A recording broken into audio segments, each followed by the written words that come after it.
Telah wabarakatuh.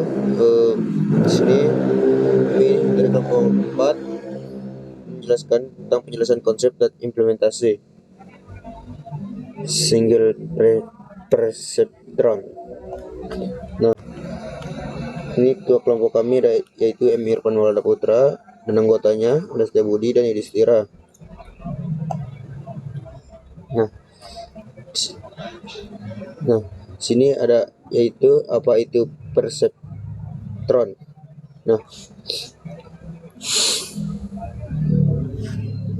secara sederhana perseptron itu adalah unit komputasi paling dasar dalam machine learning. Idenya itu meniru neuron di otak manusia, yaitu sel saraf yang menerima sinyal, memprosesnya, lalu mengirimkan informasi. Di ML ini, ide biologis ini diubah menjadi fungsi matematika, menerima input, mengolahnya, dan menghasilkan output. Setelah itu neuron biologis versus perseptron. Nah, sini agar lebih banyak kita bisa analogikan komponen otak dan dengan perseptron. Nah, dendrit yang menerima sinyal di otak di perseptron disebut input. Karena itu nukleus atau badan sel yang memproses di sini disebut fungsi penjumlahan sigma. Nah, sinapsis atau kekuatan koneksi saraf di sini disebut bobot atau weak. Jadi, perseptron adalah tiruan matematis dari cara kerja otak kita sendiri. Karena itu arsitektur single perseptron. Nah, di sini adalah gambar arsitektur, itu ada 4.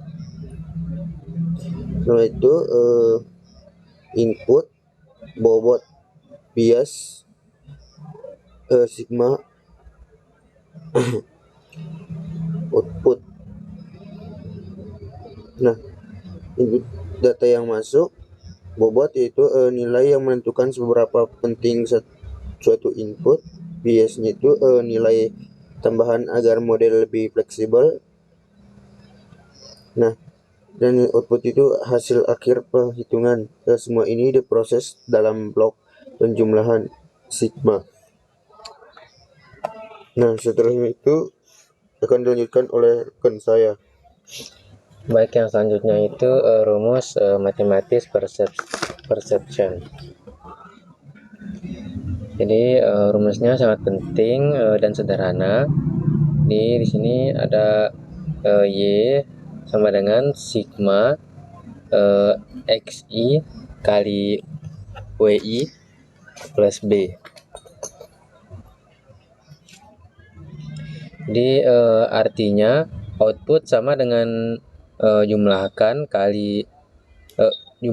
semua hasil kali input dan bobot, lalu tambah bias. Itu saja inti dari perseptron.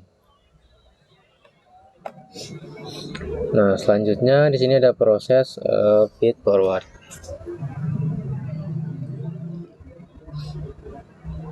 Nah, di sini untuk proses menghasilkan output ini disebut feed forward. Jadi alurnya maju, mundurnya tidak ada. Ada 4 langkah. Yang pertama, terima input, masukkan data, lalu kalikan dengan bobot. Setiap data dikali bobot kepentingannya. Lalu selanjutnya jumlahkan dan tambah bias. Jadi total hasil kali tadi ditambah nilai bias, hasilkan output. Jadi keluarlah nilai prediksinya.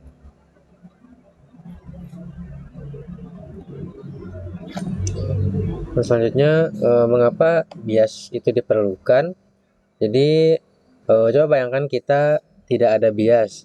Jika semua input kita 0, maka hasilnya pasti 0. Model ini jadi kaku dan tidak bisa belajar kondisi tertentu. Dengan adanya bias, meskipun inputnya 0, outputnya tetap bisa bernilai. Jadi ini membuat model jauh lebih fleksibel dan akurat dalam mempelajari data.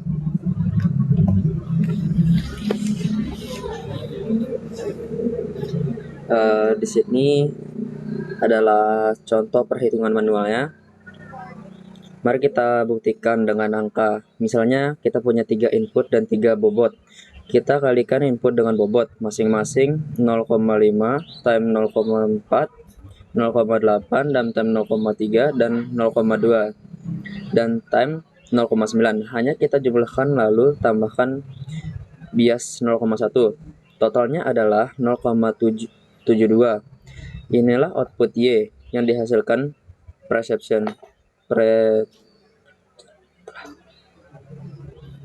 implementasi Python. Bagaimana cara membuatnya di Python? Sangat mudah. Gunakan kertas. Kita cukup buat model sequential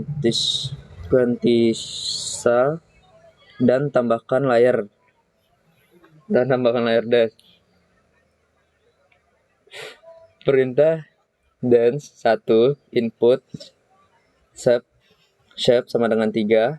Artinya kita membuat suatu neuron perceptron yang menerima 3 input. Lalu kita gunakan model predik untuk melihat hasilnya. Dan kesimpulannya, sebagai penutup, kami simpulkan bahwa precision adalah dasar pembuatan neural network.